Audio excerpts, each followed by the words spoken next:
Nagtalbugan na lang ABS yata. Alam mo, feeling ko, gusto ko si Annabelle naka-latter, si Corina, Pinky, and Wheeler. Enjoy na enjoy. Actually, maganda talaga panahon eh. Pag miss namin ni Eddie, sa umaga, nag-ano kami sa YouTube, the-replay namin. Kaya congratulations ha, Abante. Ang pinulayan ko.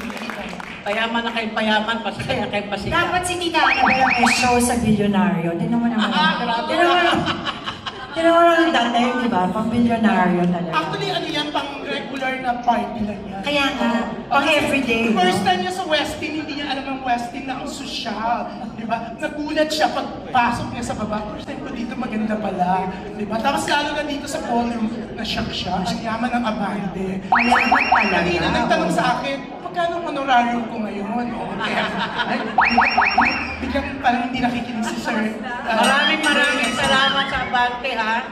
Kasi talagang palagi nilang may support sa mga anak ko, kay Richard Garupa, the whole family.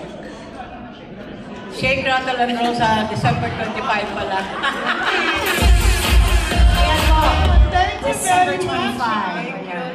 Pero syempre yan, Tita Annabelle, syempre, Miss Asunta de Rossi, syempre, loyal din to sa kay Tita Annabelle. Pero wala naman tinatanggap na project, kaloka. And Pops Fernandez, thank you, Thank Papa. you. Thank you. Thank you.